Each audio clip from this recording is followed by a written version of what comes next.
Good evening, ladies and gentlemen, and welcome to this How To Academy and Penguin Live event. I'm thrilled to welcome back to this very stage a man whose ideas have changed many lives, including undoubtedly many of us here in this room tonight. Dr. Gabor Maté's The Myth of Normal was 10 years in the making and is already a bestseller in 4 countries. Please give him a huge welcome.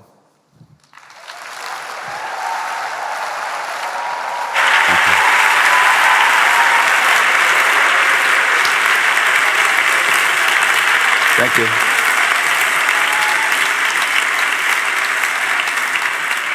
Well, good evening, and thank you all for coming out. Thank you to the How To Academy in organizing this event. I'm really happy to be here in the UK talking about my new book, which took me 10 years to write and 100 years of misery to finish.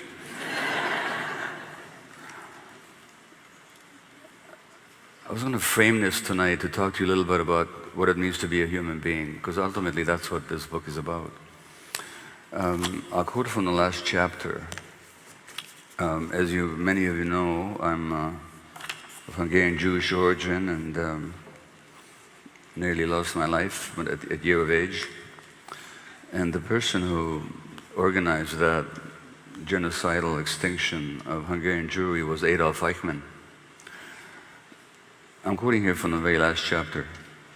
Prior to his trial for war crimes, the master engineer of Nazi genocide, SS Lieutenant Colonel Adolf Eichmann, was certified as normal by several psychiatrists.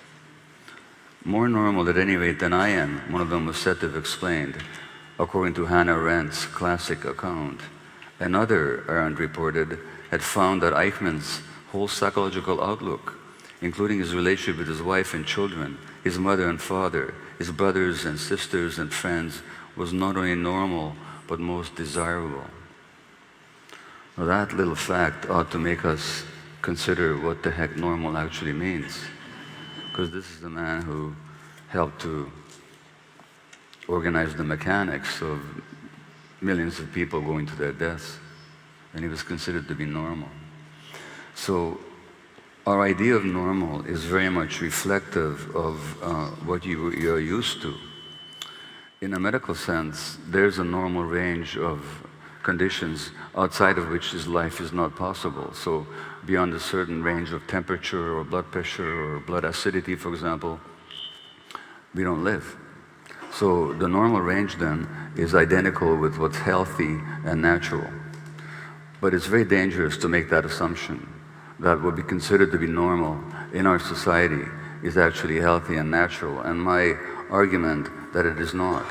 My argument is also that what we consider to be normal is simply what we're used to. And Tolstoy in his Anna Karenina, how does he put it? He says, there's no condition to which a person cannot grow accustomed, especially if he sees that everyone around him lives the same way. From that, it follows that we just think that the way we're living, because we're all living the same way, is just the way it needs to be. And we make our assumptions about life and about human nature itself and existence based on what we're used to. And we don't realize that what we're used to is very much conditioned by particular historical circumstances and social economic factors, the larger political picture, the multi-generational history of our families and our communities. So we just assume that whatever's going on is the only way that life can be. So Thomas Hobbes, the British philosopher in the 17th century, made the famous statement that life is short, nasty, and brutish. He should have said short life, short, nasty, and British, because what he was talking about were the conditions of his time, at the time of the ending of feudalism, the rising of industrial capitalism, the terrible suffering imposed on ordinary people, the class conflict. Life seemed that way to him, but he thought he was talking about life in general. He wasn't. He was talking about life in a particular context. And so what we consider to be normal is also comes out of a particular context. And it's based on that context and our experience of it that we make our decisions about what we consider to be human nature, for example. So in this society, it's quite common to say, if somebody's being greedy and selfish, manipulative, dishonest, we'll say, oh, that's just human nature. Interestingly enough, when somebody's being generous and giving and kind, we never say, oh, that's just human nature.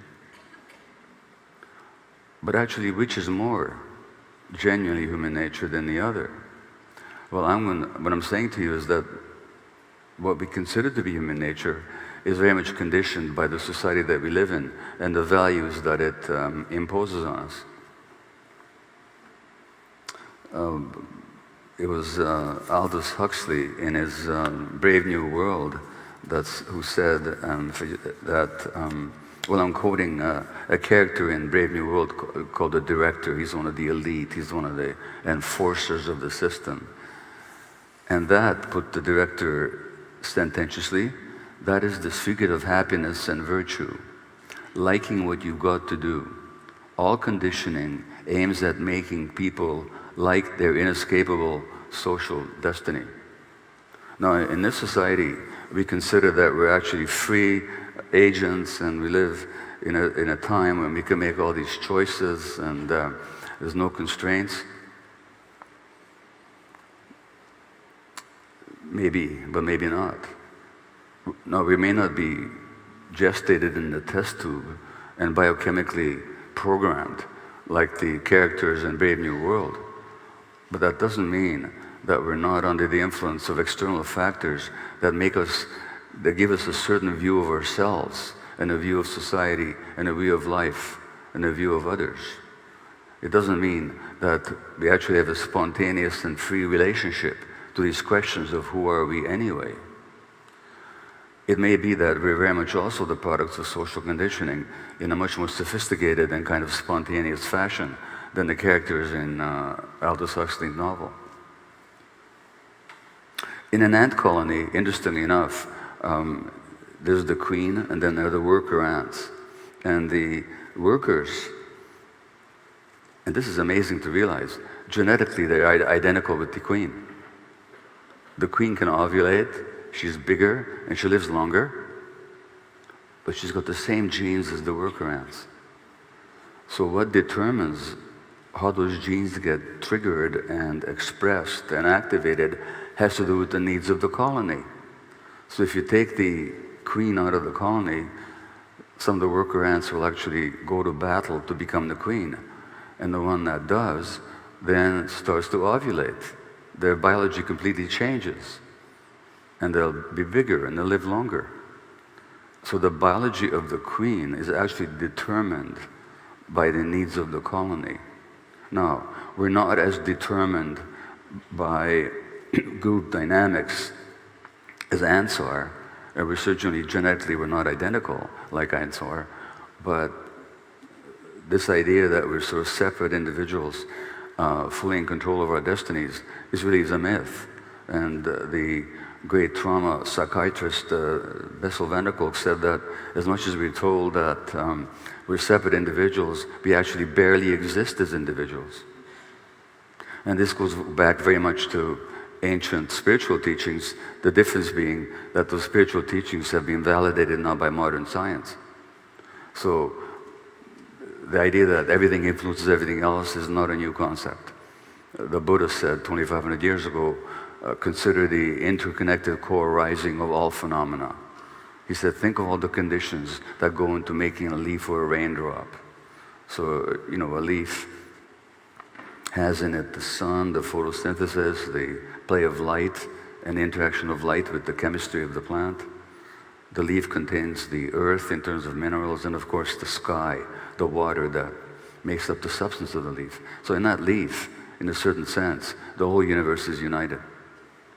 And very much the same is true of all creatures in this universe, including human beings. And it's in the nature of human beings that we did not develop as isolated, individual, competitive, aggressive beings. In fact, had we been that way, we never would have evolved. We evolved very much in small band hunter-gatherer groups. I'm talking about going back millions of years now. And even if we just look at the existence of our own species, which has been on Earth for, I think, something like 150, 200,000 years, we lived in those small band collaborative groupings.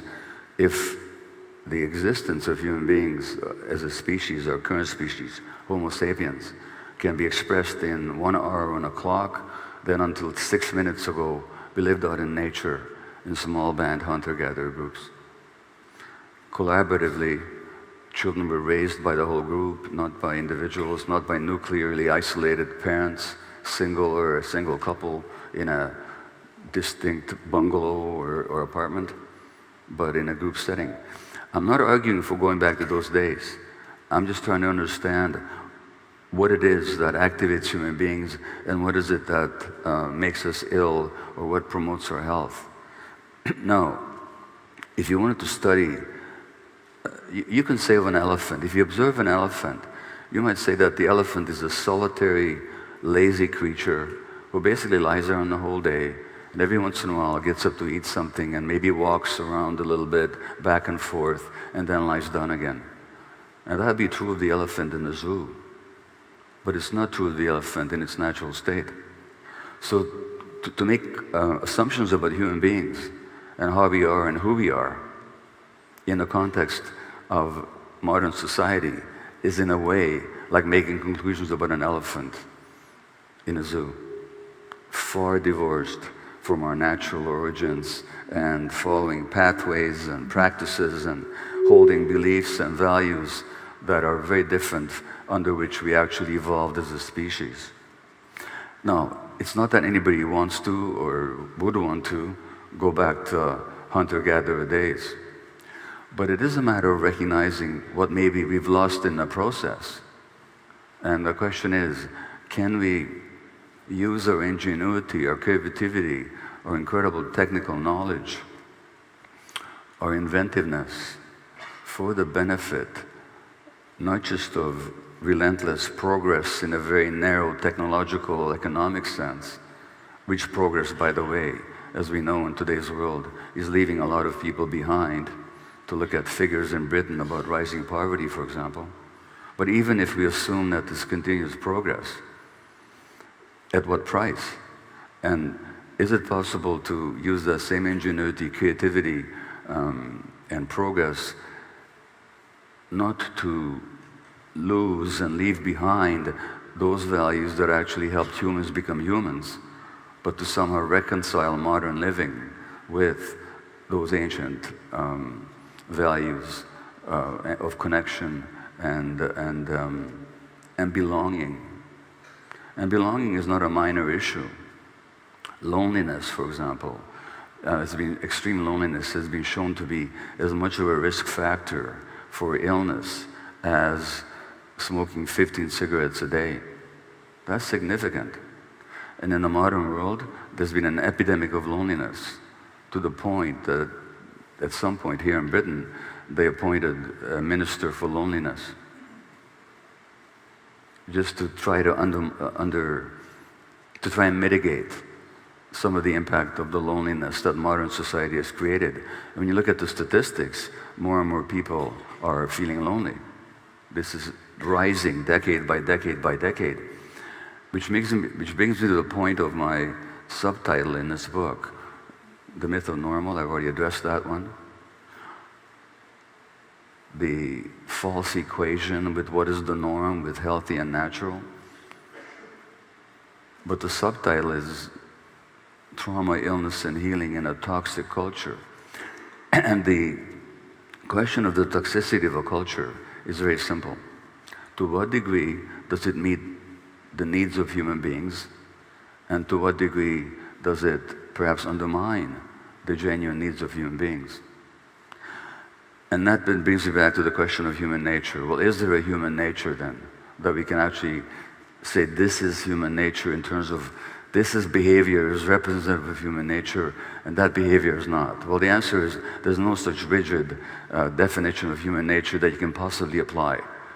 Because if you think of the existence of a Buddha or a Jesus or the existence of a Hitler or Stalin.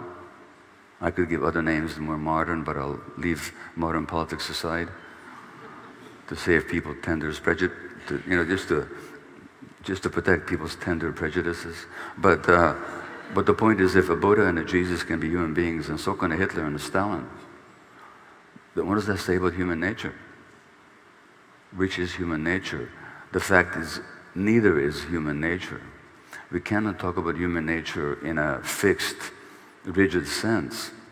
What we can talk about, though, is what creates a Stalin, what creates a Hitler, what creates a Buddha, what creates a Jesus. We can talk about that. And when we talk about that, what we're really talking about is what are the needs of human beings and what conditions are necessary for the development of human beings who are self-aware and compassionate, and what conditions support the development of human beings who are utterly egomaniacally selfish and self-centered and utterly brutal. So we cannot talk about human nature as such. As a matter of fact, the neuroscientist Robert Sapolsky at Stanford University has said that the nature of our nature is not to be particularly constrained by our nature. That's our nature, is not to be constrained by our nature. We're infinitely adaptive creatures. We can adapt, as the Tolstoy quote indicates, we can adapt to almost anything. Now, adaptations can be very healthy, or they can be healthy in a particular context and unhealthy in a different context. Which is where I'd like to say a moment about something about this whole question of genetics and illness, and genetics and human behavior in general. There's been a modern trend to find a gene for anything. Some comic wrote about 30 years ago, they're finding a gene for everything. A gene for line dancing, a gene for liking British food, a gene for everything. But the reality is, when you actually examine, and President Clinton, when he announced the Genome Project, he promised the world that through these genes, we're going to find the language of life. And we're going to find out exactly why people get diabetes, why they get Alzheimer's, why they get everything, and we'll be able to prevent and treat these conditions. That was back around 2000 or 1999, something like that, I think. Well, we found out since then that we haven't found anything of the sort. The Genome Project has yielded virtually zero in terms of the prevention of human illness. And why is that? Because genes don't determine a whole lot in terms of human behavior or human health. There are some diseases that are specifically genetic. One runs in my family, it's muscular dystrophy. If you inherit the gene, like my mother and my aunt did, then you're going to have the disease. But those diseases that are genetically determined are extremely rare. And most conditions that beset human beings are either, most of them are not at all genetically determined, and even those that have some genetic predisposition, that predisposition still depends on the environment to trigger them or not to. So you can take something like breast cancer in women, and there's some breast cancer genes. If you inherit the gene, your risk of getting that disease is much higher than the average. But out of 100 women with breast cancer, only 7 carry the gene. 93 do not. Out of 100 women with the gene, not all of them will get the disease. No, they're a much higher risk, no question about it. It just means that, for the most part, genes don't determine illnesses. What then does? And by the way, this is true for whether we're talking about most physical illnesses and mental illnesses. So to talk about genetics is kind of a lazy person's way of trying to explain something, because scientifically, there's very little basis to it. So for example, all these genetically determined mental health conditions, they say about ADHD, which is something I've written about after my own diagnosis in my 50s, that it's the most heritable mental illness there is. Well, as I say in this book, to say that ADHD is the most heritable mental illness is like saying that quartz is the most chewable crystal. because it's not true. It's neither a disease nor is it genetic. Nobody's ever found a single gene that determines any mental health condition. Nobody's ever found a group of genes that determine any mental health condition. Nobody has ever found a group of genes that if you don't have them, you will not have a certain mental health conditions. There are a large group of genes that the more of them you have, the more you risk, and more at risk you are for any number of mental health conditions, but no specific ones. Which means that the genes cannot cause the disease, because if they did, when they showed up, so should the disease in every case, but it doesn't. And you can have the same disease, or if you want to call it that, but even without the genes. Because the fact is, scientifically speaking, that genes are turned on and off by the environment. So it's a question of what kind of environment is acting on certain genes that'll promote one kind of development or a less healthy kind of development. And that again comes back to the social context. Because it's in the social context, in our set of relationships with our parents, beginning in utero, where the emotional stresses on the mother will already have an impact on the developing brain of the child and the physiology of the child, the birth process, the birthing process, the child-rearing environment. These are the conditions under which we develop in healthy ways or we don't. And my argument is that in this culture, it's increasingly a toxic environment that distorts human development. So if you want to understand why more and more kids are being diagnosed with everything under the sun and being medicated for it, for that matter, or if you want to understand why there's a rising, inexplicable rising tide of childhood suicides in the United States, about which there's a lot of hand-wringing, but very little insight. Well, if you want to understand, the New York Times article that 6 weeks ago revealed that there's one teenager who's on 10 different psychiatric medications. 10 different? They should maybe be on one, if at all. 10 different psychiatric medications. Well, what accounts for the rising tide of addictions, of autoimmune disease? Either you assume that these are all genetic conditions, which, by the way, even on the face of it cannot be true, because genes don't change in a population over 10, 15, 20, 30, or 100 years. So if something is rising, whatever's doing it, it cannot be genetic. If the rate of multiple sclerosis, the gender ratio, which in the 1930s used to be close to 1-to-1 between males and females, is now more than almost 3.5 women to every man, whatever's causing it, it can't be genes. There's nothing that determines that it should be that way. So we can make 3 assumptions. Either these are genetic conditions, which they're not, or we can assume that these are random, inexplicable events, misfortunes that somehow strike people for no reason whatsoever that we can discern, which is basically the medical understanding, because we call these conditions idiopathic, like autoimmune conditions and so on. Idiopathic means we don't know what causes it. Or we can say, well, maybe there's something in the environment that is triggering the onset of all these conditions of ill health that show up in mind and body.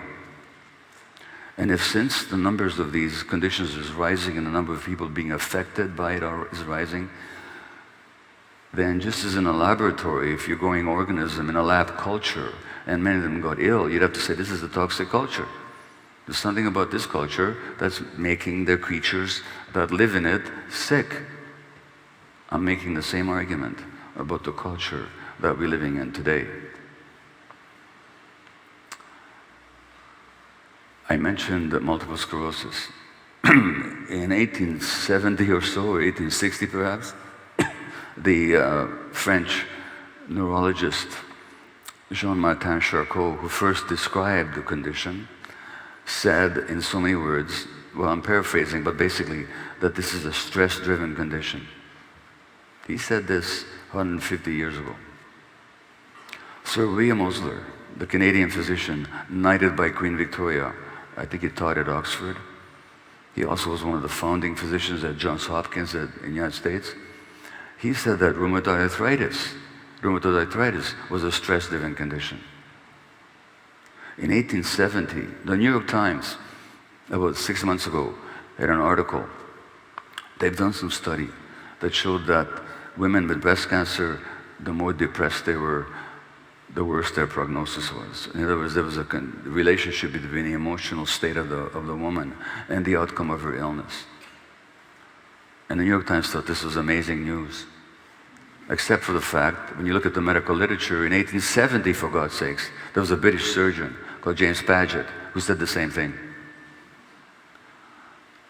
Now, the difference is that from the time that Jean Martin Charcot made his observations and William Osler made his, and James Paget observed what he observed, at that time there was no research to back it up. There was no research either to show the correlationship between stress and trauma and adult illness, or illness in general, nor was there research, nor was there the scientific knowledge to explain the physiological pathways between stress, emotional difficulties, and physiological illness. We didn't have the science. No, we do. We've had multiple studies now to show the relationship between stress and trauma and multiple sclerosis.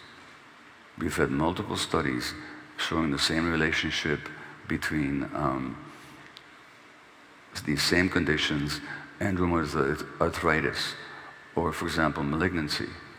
A study came out of Harvard 3 years ago, I think, that showed that women with severe post-traumatic stress disorder have double the risk of ovarian cancer. Now, if that was the only study ever done, it should have sent every physician running to figure out what's going on here.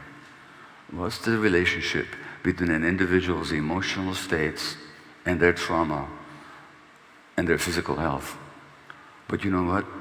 The study barely registered on the medical radar. And you'll never go to a gynecologist and be asked, what happened to you? Endometriosis, a condition of women that has to do with uterine tissue showing up in parts of the abdomen where it doesn't belong. It's a painful condition. It's associated with infertility, and it's also elevates the risk for cancer. Studies have shown that women who are sexually abused in childhood have a higher risk for endometriosis. But you go to a gynecologist, nobody's going to ask you about childhood trauma. So, on the one hand, we have this gathering and accumulating medical evidence, scientific evidence. On the other hand, we have a medical system that completely, I can't even say it ignores it, because to ignore something, I have to be aware of it. I mean, I can't ignore you unless I know you're there. They're not even aware of it. Most physicians are not. This is not a knock against individual physicians. I'm talking about a system here. Because this system separates the mind from the body. Not just the medical system. The whole ideological system of this culture separates the mind from the body. The medical system simply buys into the ruling ideology from that perspective. The tragedy is that these are not theoretical considerations. They have to do with what is necessary for healing. What is necessary for healing. And people who, this is documented. Oh, by the way, let me ramble a bit. In 1938, there was a Hungarian physician at Harvard. His name was Soma Weiss. Very revered medical teacher. Revered to the point that to this day, there's an annual research day in his honor at Harvard. And Soma Weiss told a medical school class that emotional factors are at least as important in the causation of physical illness as physical factors, and they must be at least as important in the treatment, said Soma Weiss in 1938.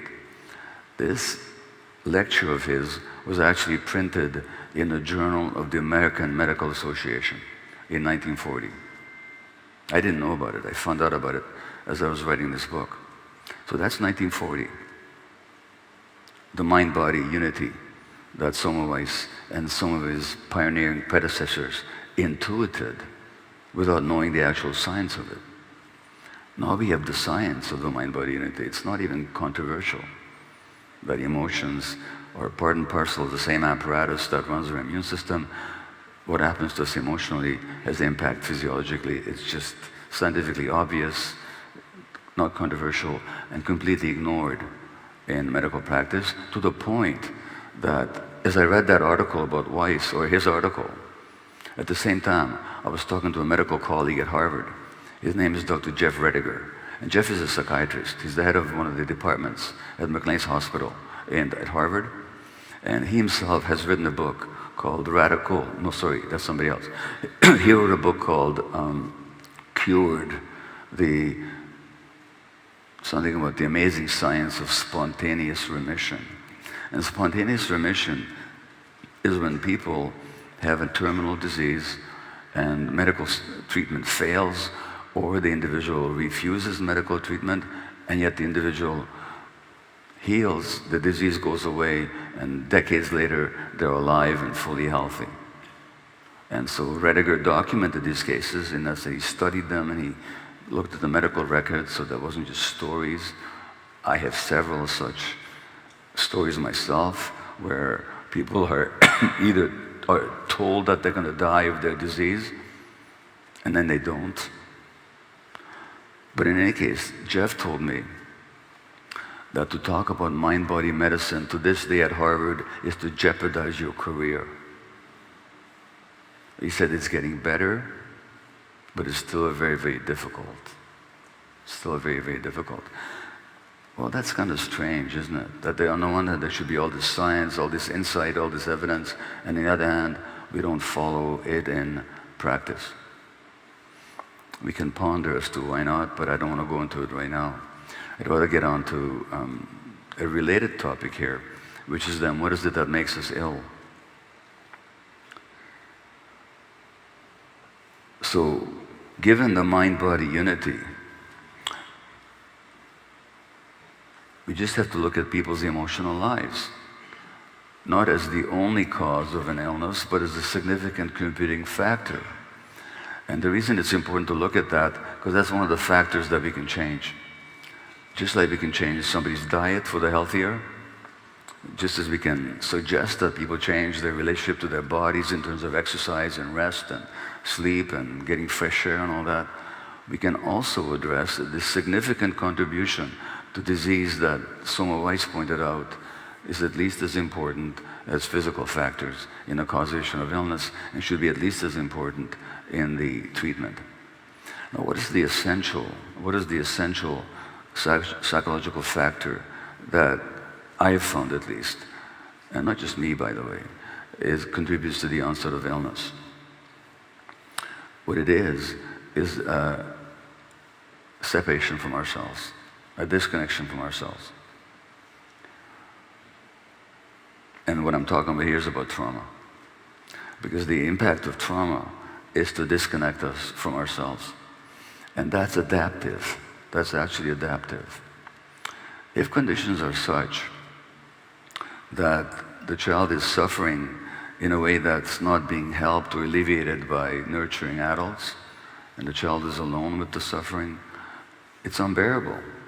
So you disconnect from your body, and you disconnect from your emotions. And that disconnection is the essence of trauma. That disconnection has then physiological consequences and mental consequences. Now, excuse me, take a condition like depression, for example, said to be this genetic biological brain disease. Is it? Well, biology is certainly involved, because we know, as I've experienced personally, that if you're very depressed and if you take an antidepressant medication, changing the biology of your brain, that can actually make you feel better. So that's true. There's some biology involved here. But we can't jump from that fact to assuming that biology is the cause of it. Because it turns out that human biology is very much under the impact of the environment, including the emotional environment. In fact, the brain itself develops in interaction with the emotional environment. So I'm not going to find the citation now, but I can quote a Harvard paper that came out in 2012, and it was published in a major medical journal, the Journal of, excuse me. I've been on a 4-week speaking trip and my voice is starting to notice the difference. This article from Harvard said that the human brain develops with a complex process that begins before birth and continues into adulthood. And the most significant factor in shaping the development of the human brain is the quality of adult-child relationships, particularly in the early years.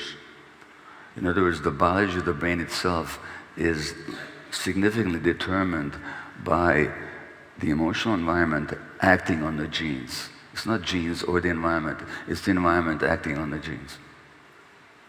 And the most significant aspect is the emotional relationship with the nurturing adults.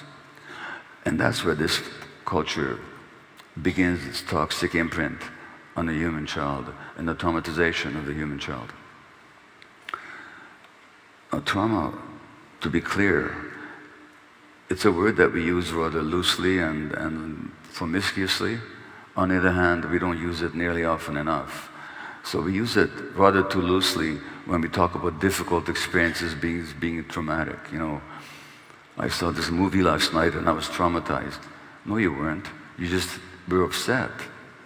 Or you had some sad feelings, or you had some emotional pain. That's not the same as trauma. So as Peter Levine, the trauma psychologist, points out, all trauma is stressful, but not every stress is traumatic. When is it? When is it traumatic? It's traumatic when it wounds us in a wound that lasts. Because the origin of the word trauma is actually wound. It's a Greek word for wounding. And so it's a psychological wound. Now, what's the nature of a wound? A wound is, if it's open and raw, it's very sensitive. So if I pat myself on the shoulder here right now, there's no pain whatsoever. But you can imagine if I had a burn, for example, on my shoulder, and I wasn't wearing any protective clothing, and the nerve endings were close to the surface, for which, by the way, we have an expression in English, it's called being thin-skinned.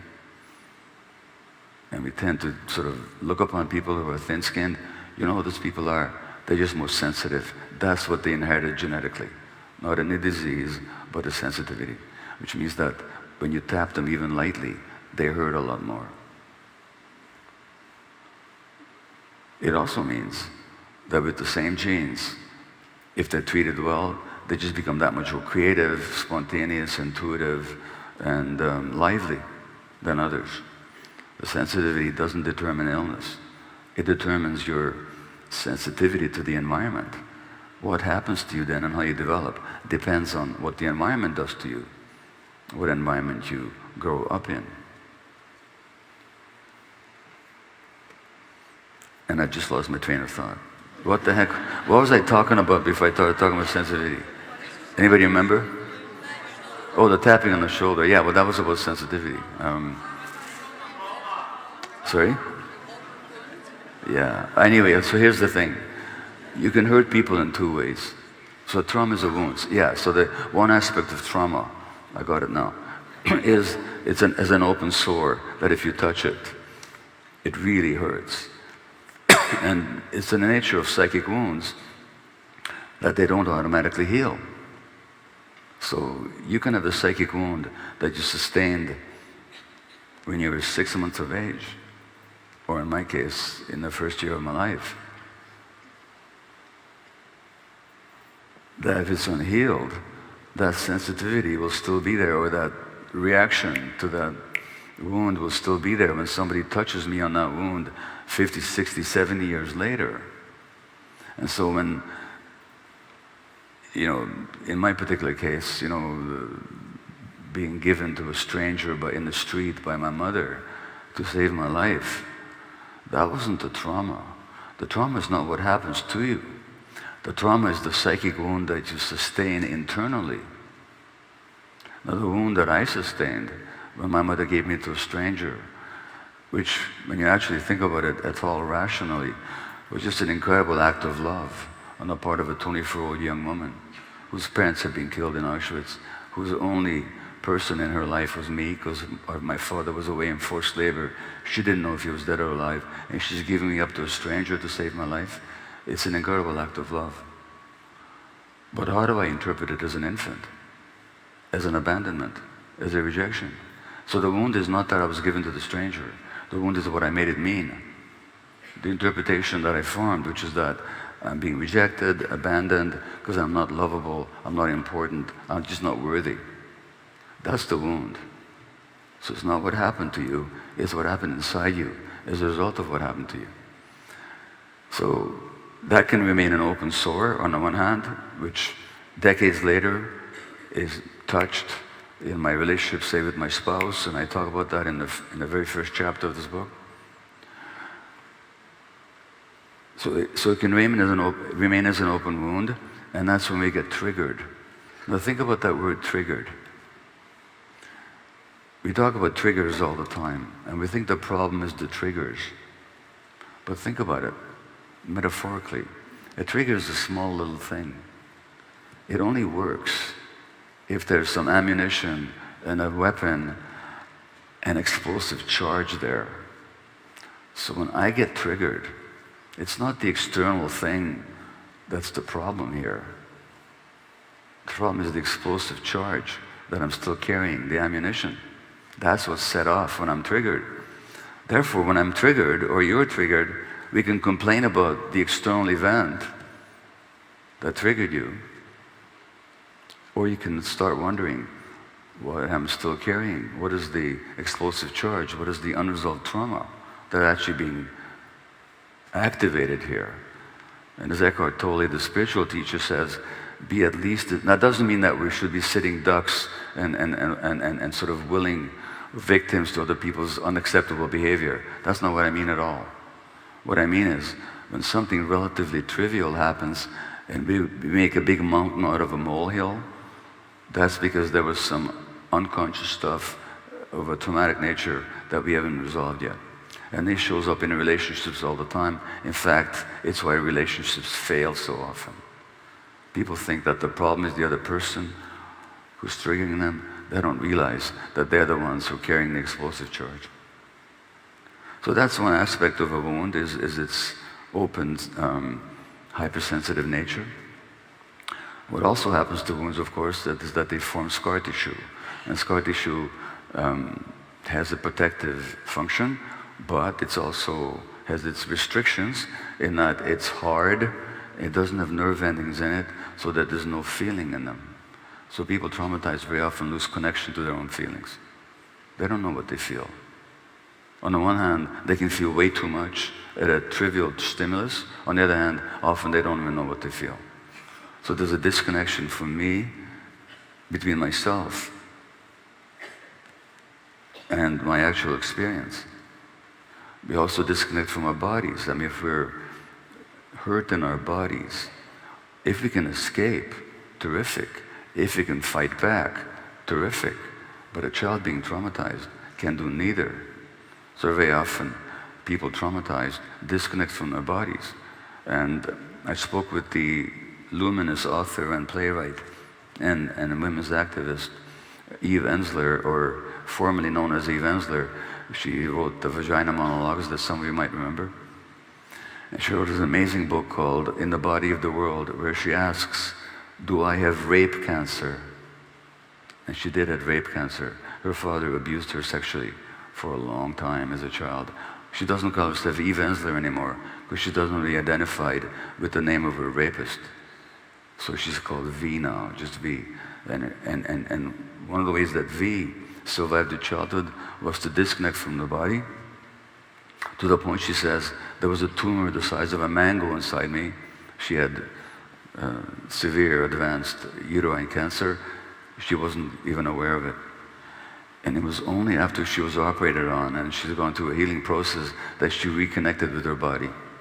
So that disconnection from the body, from the self, that's the essence of trauma. That disconnection is the essence of trauma, which means that we disconnect from our authentic being in order to survive. Again, it's an adaptation. Nobody's to be blamed for being inauthentic, because being inauthentic is how they survived. If you follow the advice of more than just a few behavioral psychologists, parenting experts, you will probably force your child to separate from their true selves.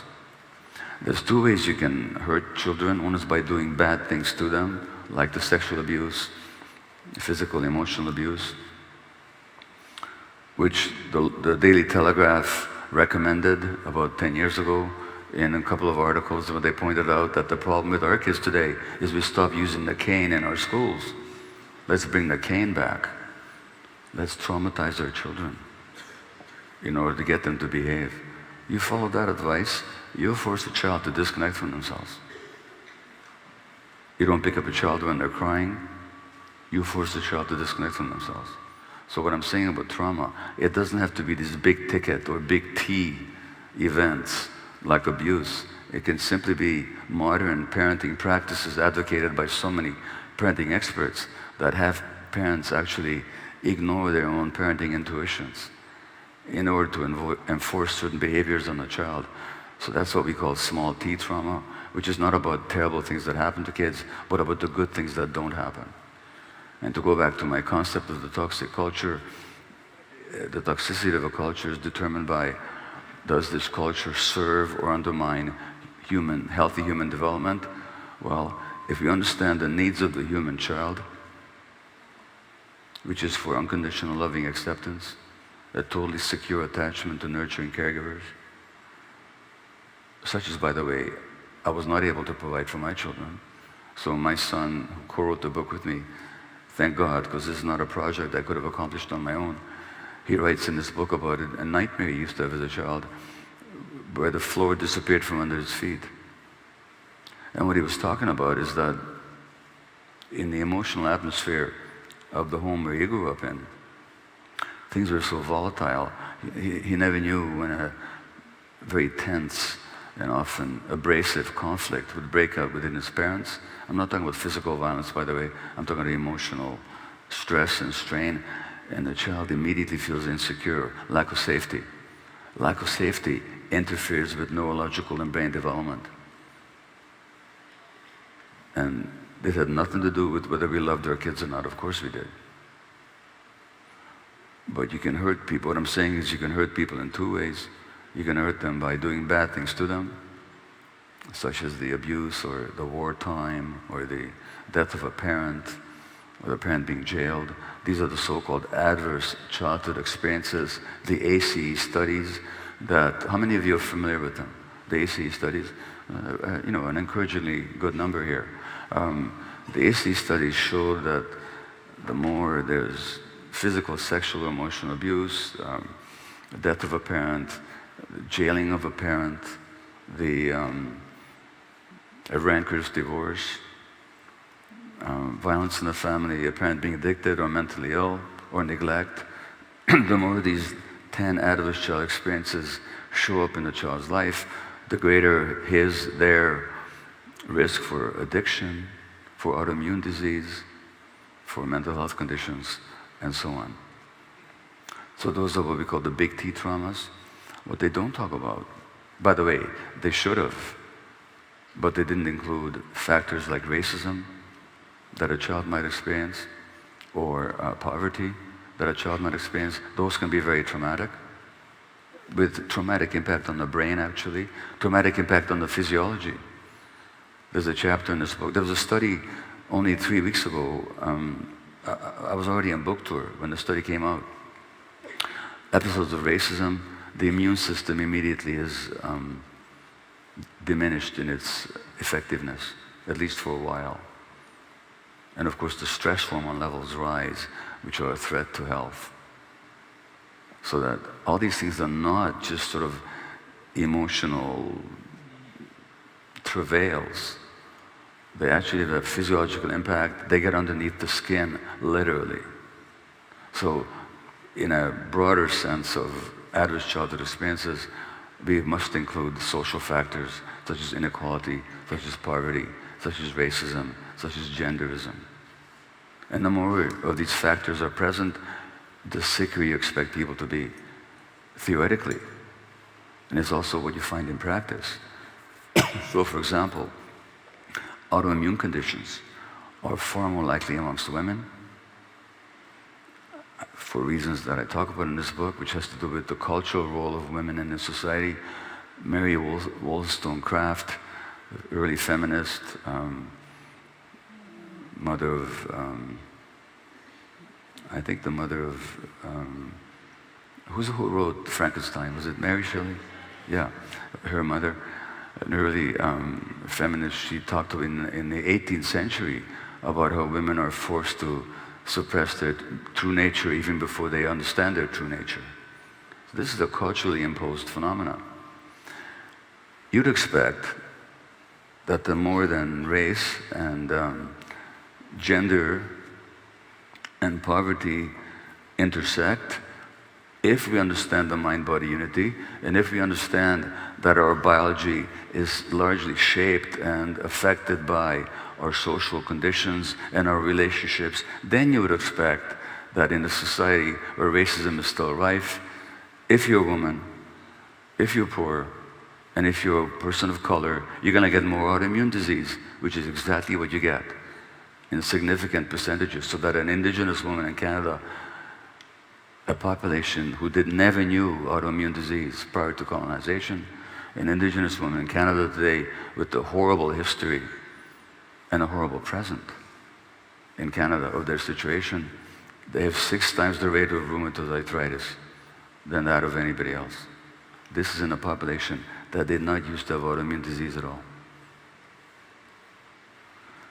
So those are the big T traumas. The small T traumas are where the child's needs that I've outlined, some of them, the unconditional acceptance. Another need of the child is the freedom to experience all their emotions. You see, our brains are wired for emotion. In fact, our emotional brains, both as a species and as individuals, develop before our intellectual brain. Ideally, if the development of our emotional brain, the right side of our brain, is healthy, then the intellect will be in the service of well-being. But if our emotional brain's development is interfered with by negative conditions, such as kids being not picked up and they're crying, such as kids being separated as a punishment from the parents, if they're angry, for example, then that emotional brain will not develop in a healthy way, and the intellect will no longer serve health. In fact, even undermine it, sharp as it can be. So those are the small T traumas. Now let me tell you a horror story. These adverse childhood experiences that I mentioned to you, they've been published in major medical journals for decades now. Major medical journals, developmental journals, psychological journals, journals of addiction. 5 years ago, they're called the ACE studies. And 5 years ago, I was in Norway at a conference on addiction. I was one of the speakers. There were 2 other speakers there who I will not name, but I will tell you, one of them was a leading American psychiatrist, to the extent that he edited one of the editions, or one of the versions of the Diagnostic and Statistical Manual, the DSM, which is kind of the Diagnostic Bible of Psychiatry. Very well-known man.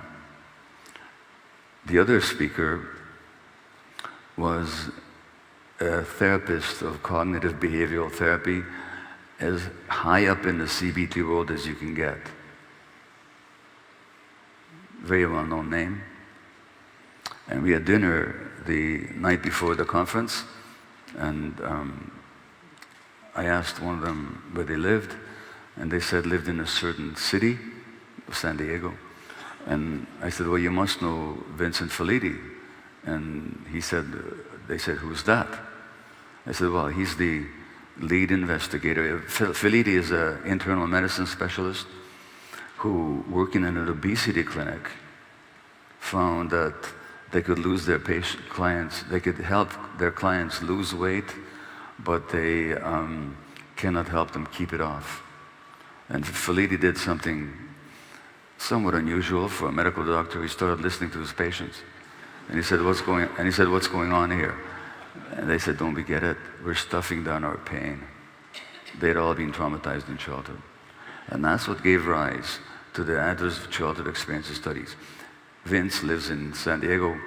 This doctor said, who is he? And I said, well, he's the lead author, the lead investigator of the famous AC studies. And both this eminent psychiatrist and this very eminent psychologist said, what are those? They've only been published in 100 journals. Again, I'm talking about the gap between the evidence and the practice of so much medicine and so much even psychology.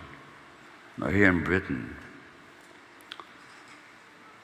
Richard Bentall, who's a well-known psychologist here, and he's a member of the British Academy, I think, and he said that the link between childhood adversity and adult mental health conditions is about as well established scientifically as the link between smoking and lung cancer. And yet, you go to a doctor with your physical health conditions or your mental health conditions, in the face of all this evidence, hardly anybody's going to ever ask you about trauma in your life, about stress in your life, about how you feel about yourself as a human being. Let me come back to healing then, or let me come to healing therefore. So, the effect of all these early developmental factors, whether they are the bad things that happened or the good things that didn't, is that disconnection from the self. So we actually lose our authenticity. We lose our sense of connection to ourselves. And this is something I demonstrate very easily. I do it with all audiences. Allow me to do it with you. Just raise your hand if the following has been true for you, that you had a strong gut feeling about something, you ignored it, and you felt sorry afterwards. Just raise your hand. Well, as always, it's the majority. You just told me about your childhood because you were not born disconnected from your gut feeling. You never met a one-day-old baby disconnected from their body or from their emotions. Not only do they feel them, they immediately express them. And recall that the capacity to experience all our emotions, rage, anger, healthy anger, or any kind of anger for that matter. In a child, there's no unhealthy anger. There is in adults, but not in children. Not in very small children.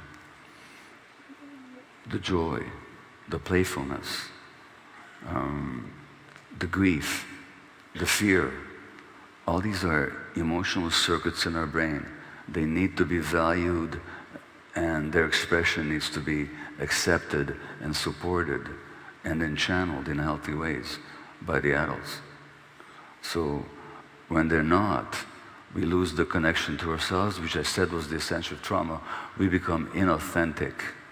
And now we start behaving in ways that are determined not by our own needs, not by our own inner sense of ourselves, but by the expectations of the world.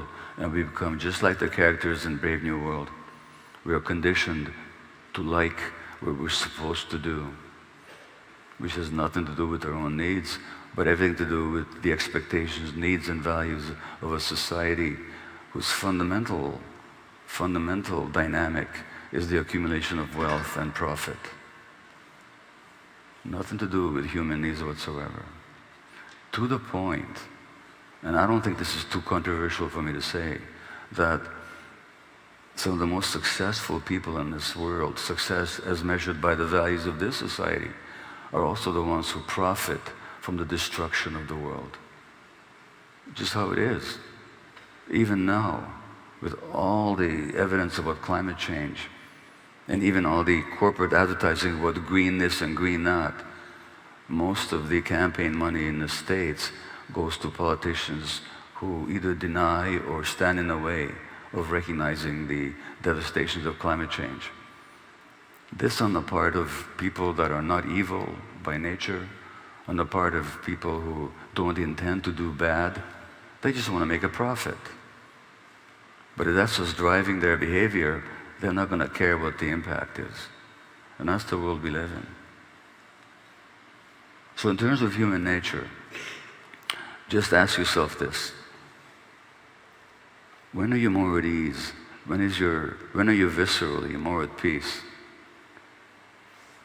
Excuse me. When you've done something selfish and greedy and manipulative, grasping, or when you've been kind and generous and collaborative with other people? When do you feel more at ease internally? When does your body feel better?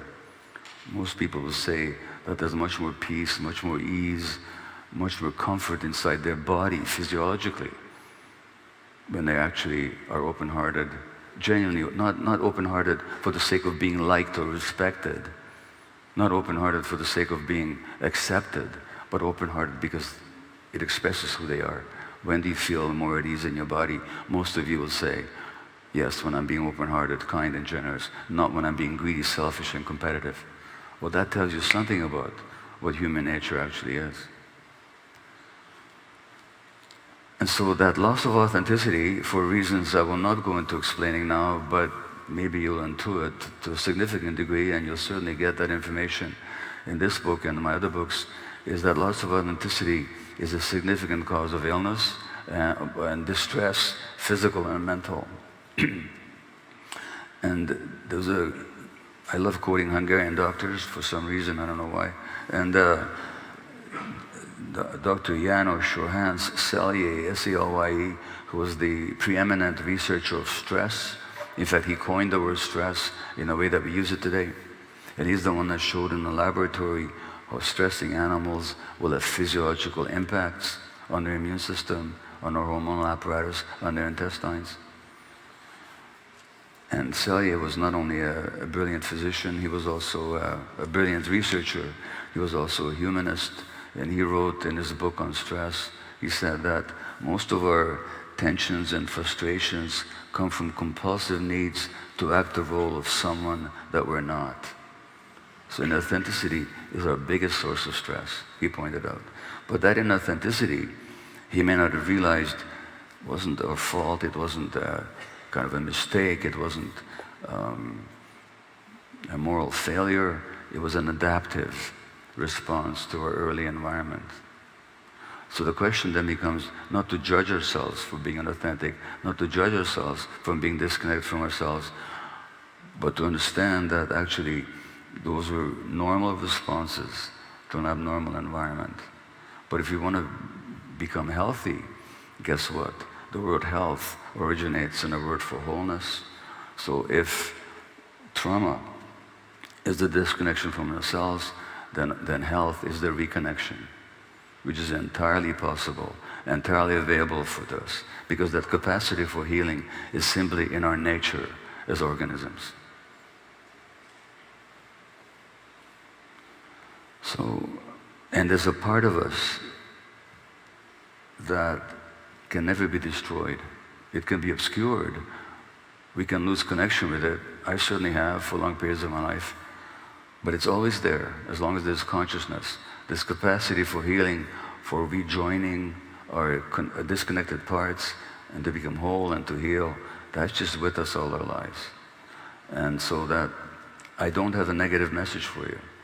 The message I have is that healing, trauma, daunting and damaging as it can be, both on a social and certainly on an individual level, it can also be healed.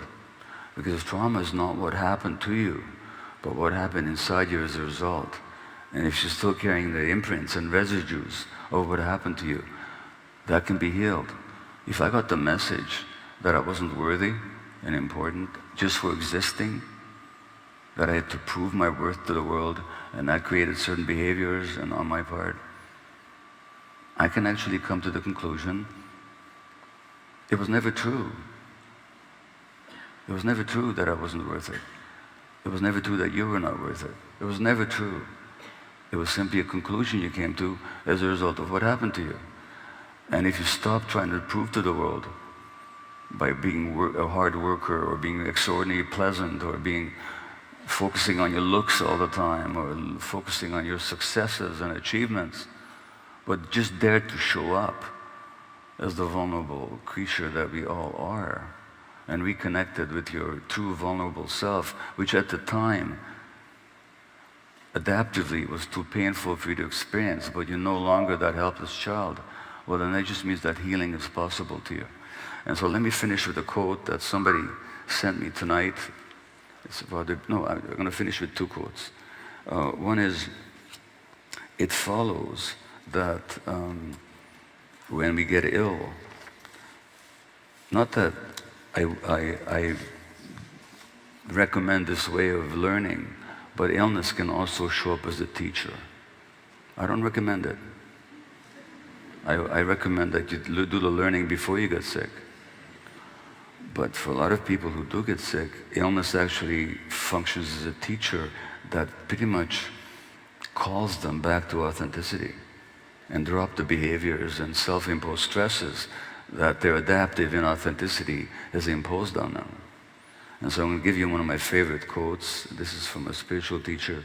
He says, your conflicts, all the difficult things, the problematic situations in your life are not chance or haphazard, they're actually yours. They're specifically yours, designed specifically for you by a part of you that loves you more than anything else. That part of you that loves you more than anything else has created roadblocks to lead you back to yourself. I was on a podcast this afternoon called Your Failures, or Three Failures, or something about failure, Elizabeth Day, and these failures in my life have certainly been wonderful teachers. A lot of people find that illness is a wonderful teacher. Anyway, they say, that part of you that loves you more than anything else has created roadblocks to lead you to yourself. You're not going to go in the right direction unless there's something pricking you on the side, telling you, look here, this way. That part of you that loves you so much that it doesn't want you to lose the chance. It will go to extreme measures to wake you up. It'll make you suffer greatly if you don't listen. What else can it do? That's its purpose. So the Greek playwright Aeschylus, in his play The Agamemnon, he has the Greek chorus say that the way the master, Zeus, created us human beings, that we have to suffer into truth. And unfortunately, it's certainly in my life, I think in a lot of people's lives, that's just all too true. We just don't wake up until our somnolence and our sleepwalking causes some problems and some suffering. But we can learn from that suffering. We can actually grow from it. We can heal from it because there's a part of us that was never destroyed. And that's my final quote. It's by the poet John O'Donohue. And he said, our biography is not our full identity. There's a place in the soul where we're not wounded. And that place is always there. Thank you.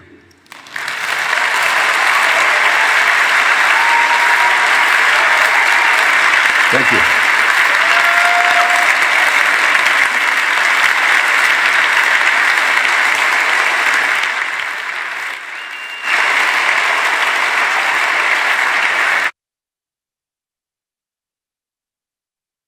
Thank you. Thank you.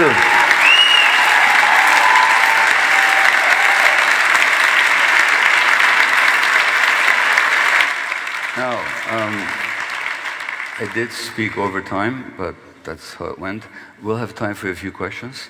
So I think how it's going to work, Vas, is that the ushers will take the mics around. Yeah. Just identify where you are or the usher will identify. Okay, yeah?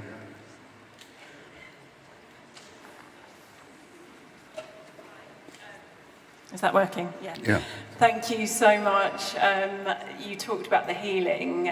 Would you say that at any age or stage, the healing is possible, whether you're a child or whether you're 70 or 80? Yeah. Just make a start.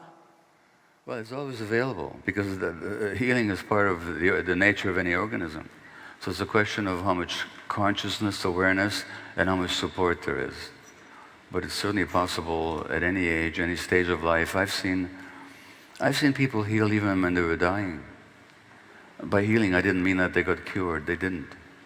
But strangely enough, at least it may seem strange, when I was working in palliative care, looking after terminally ill people, it wasn't unusual for somebody to say to me, even in the face of death, that, you know, doctor, I don't know how to explain this to you, but this terminal illness is the best thing that ever happened to me.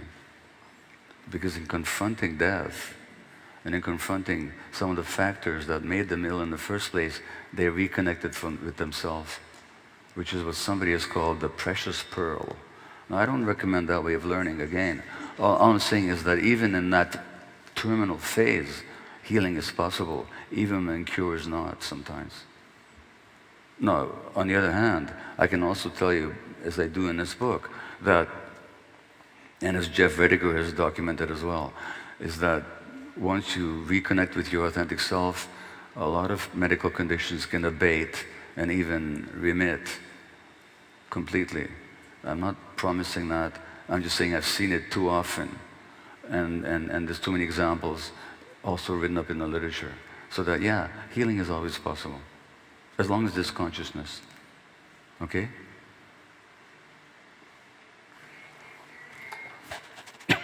I'd like to thank you so much for you actually, I was broken a year and a half ago.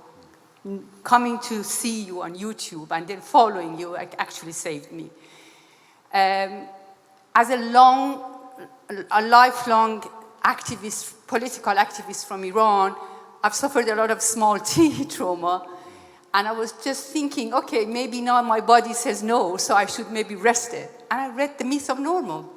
You're getting me back where I was. What you're describing that I totally agree with, you cannot just heal with medicine or just with yoga or individually. It needs a collective action to change the society. Poverty, racism, all those you talk about, which I totally agree, cannot be solved with me just doing yoga or meditation or mindfulness. Well, yeah. Isn't that actually really what you're saying, that we need collective action to change the society?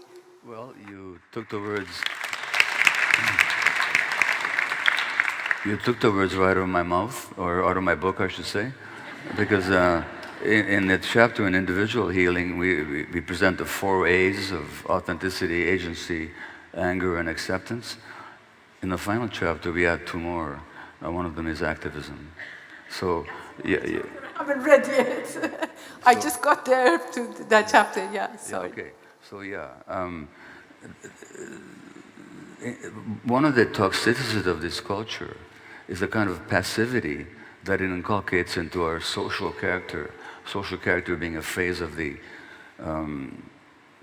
great psychologist Erich Fromm. And social character is kind of the persona that we take on in response to the expectations of society. And in the collective sense, we're far more passive and even non-compassionate than we are as individuals.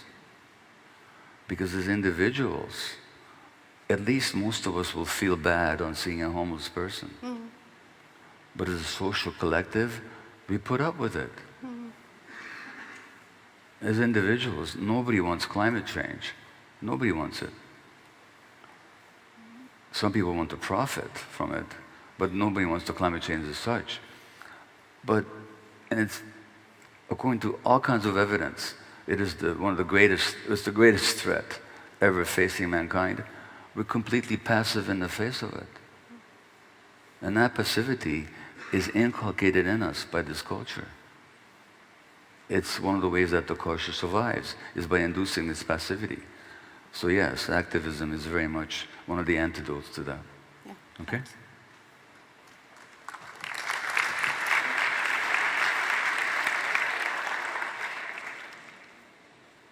Mm-hmm. Hi there. Thank you so much, Dr. Gabor Maté, for everything you do in all your books, and for me personally. I'm a medical profession. I apologize for my people. Just today, I was in the operating theatre talking to my trainee about your books and how illness has come about, because we were talking about cancer.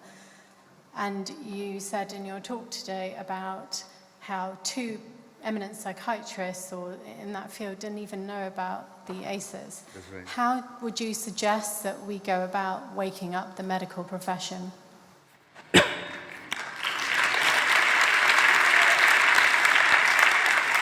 Well, here's the problem. You heard the expression, you can lead a horse to water, but you can't make him drink.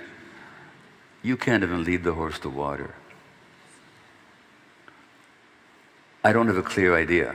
What I do know is that I hear from more and more physicians and medical people like yourself who are waking up. And all we can do, is any one of us, is to speak out about these realities as loudly and as large a platform as is available to us. I happen to have a fairly broad platform these days, but at whatever platform you have, you just have to speak these truths. Now let me tell you a story. There's a rheumatologist at UCLA, University of California, Los Angeles, who read my book, When the Body Says No, and she realized that these autoimmune conditions have everything to do with people's emotional lives. And she started practicing that. She started talking to people about their traumas and their stresses. And she says, I'm getting remarkable results. I'm getting people off medications. But she says, you can't use my name in your book because my colleagues will reject me for it. That's how bad it is in some places. I got an email from a British physician who says, oh my God, I found your work and thank God, finally sees it the same way I do. But who do I connect with here in Britain that sees it the same way? I didn't know, well, I connected him with Rangan Chatterjee, who's a well-known physician here and podcaster. I got an email from a professor at one of the two very prestigious British universities who is suffering all manner of physical ailments that he now recognizes are connected to his emotional life at his prestigious university, who couldn't find a single psychiatrist who understood what he was talking about. So he writes me in Canada to see what help I can offer. And the problem is, the training of physicians, as you know, just doesn't talk about these things. An even bigger problem is the nature of medical training itself. I mean, as somebody once said, how do you create a cult? Well, you isolate people from their families, you put them under authority and leaders, you give them a uniform and a special jargon only they can understand, and you deprive them of sleep. In other words, you send them to medical school, you know? Medical school itself is a very traumatic experience for a lot of its practitioners. And the last thing they're ever allowed to do is to feel vulnerable, to feel that this is too much, to complain. Because then you're not a team member and you're not strong enough for this profession. That means that, not even to mention, I don't know about yourself, but my going to medicine wasn't purely out of idealism or a professional curiosity. It was also a need to make myself important. So I was very driven to work like that, to prove my importance, because I got the message that I wasn't. So these are the people that often go into medicine. The training itself is often traumatizing. The work itself is very stressful. The information is completely lacking in a medical training, despite all the scientific evidence. It's a huge challenge that your question poses. All I can say is that the public itself has to demand this as loudly and as clearly as possible, and that those physicians and those medical people like you and I need to advocate for this point of view. And I think it's going to happen. I think it is happening bit by bit, but it's going to be daunting. And it's not going to be a very thankful task for a long time. That's just how it is.